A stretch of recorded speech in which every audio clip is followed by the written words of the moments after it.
What's up everybody, it's Brad here and I'm so stoked to be back at this video series. I thought I was done, but I knew after posting my final video of this beautiful Brownells BRN-180 pistol, I knew you'd want to see me shoot it. So that's what I'm going to do in this video. I've already been to the range. I put about 400 rounds through this beautiful setup and I can't wait to show you. Let's cut to the footage.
That deer is really testing its luck.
Well, I have just shot about 300 rounds through my Brownells BRN-180 build, and I could definitively say that the wood furniture is a huge improvement to this build.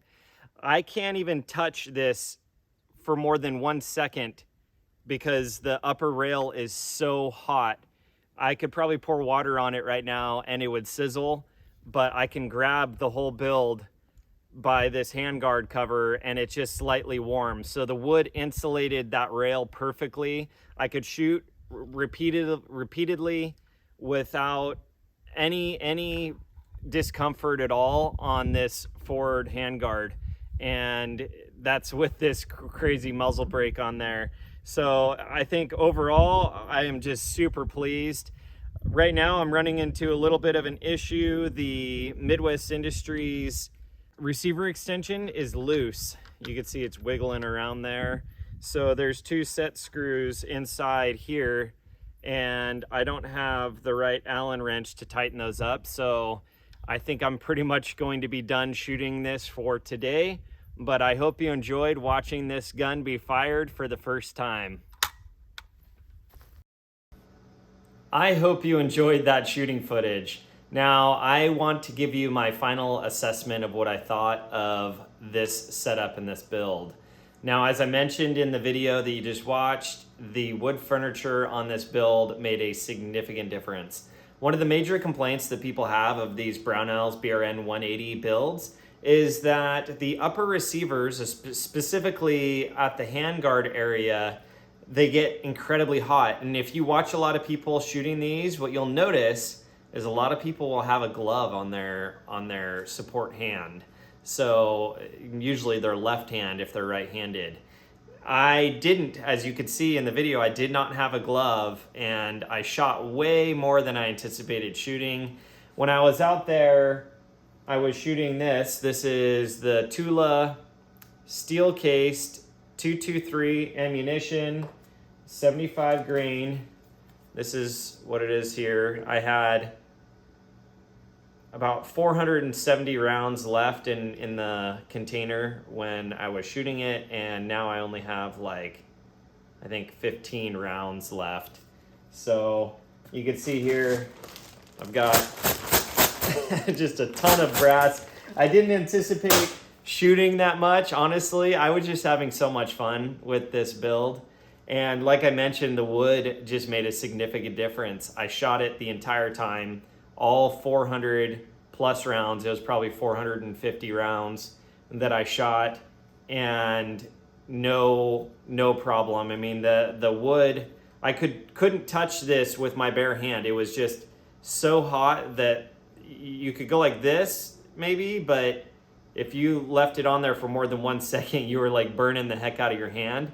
And the wood furniture just made a significant difference. It was just slightly warm at best. It was slightly warm. So it acted as a great insulator. And when I built this, I kind of had that in mind. It wasn't my primary thing. I actually thought I just wanted to look freaking cool, and mission accomplished. But as I continued on with the handguard and such, it really started to play a factor in my decision making. And I actually like that I put these like vent holes here, because I really think that helped continue to dissipate the heat from the barrel. And I don't know if you could see this, but I was getting a little bit of blowback, I guess, right there on top of the wood.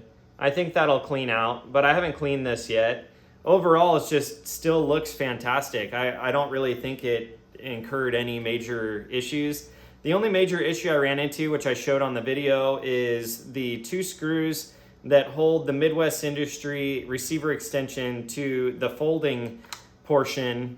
If you can see it in there, it has 2 screws, and I didn't mess with those from the factory. Like when I received it from Brownells, from Midwest Industries, I just assumed that those screws were good to go, and I just went and shot almost 500 rounds. And through the course of firing about 450 rounds, it just, those 2 screws started to loosen up. I didn't have an Allen wrench at the range to be able to tighten them up. Since then, I've tightened them up with some blue Loctite. I didn't choose to do like red Loctite just in case I ever needed to remove it for whatever reason. But overall, now it's solid as can be, and I don't think I'll encounter that problem again.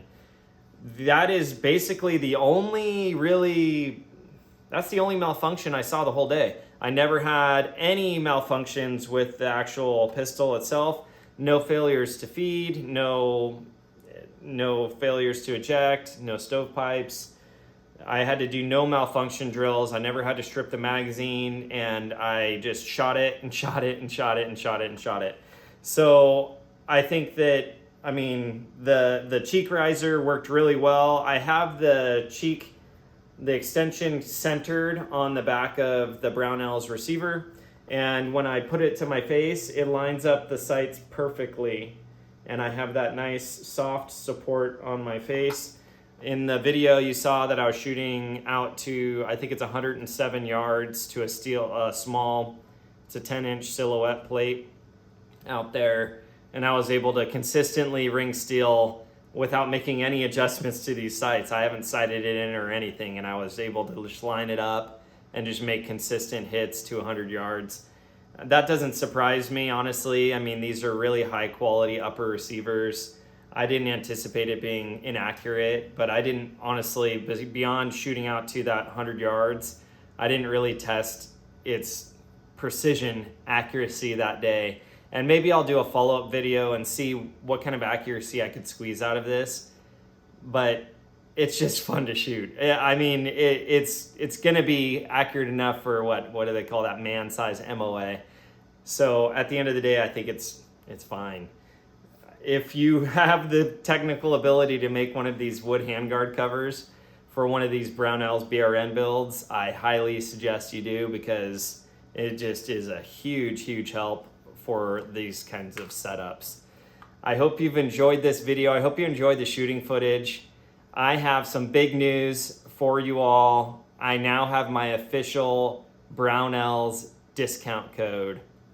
What that means is that if you spend more than $150, you can use FKF10 at checkout. It stands for Faith Kills Fear 10. So FKF10 at checkout, and it will save you 10% off your whole order. So make sure your cart hits that $150 mark, and I will save you at a minimum $15. And that is good from here on out. It's not going to be like, hey, the month of June or month of July or month of August kind of discount codes. FKF10, and it'll save you some money. So when you want to build one of these beautiful Brownells BRN-180s, don't forget to use my code. Helps me out immensely, helps out the channel. I will put links down in the description below for some of these parts and hopefully help you out, get you pointed in the right direction. I love you guys. Thank you so much for your support. If you've enjoyed this video, send it to a friend, give it a thumbs up, and subscribe. If you don't, I'm sorry, but maybe the next one will be better. As always, remember, faith kills fear, and keep the good vibes flowing. Thanks, guys.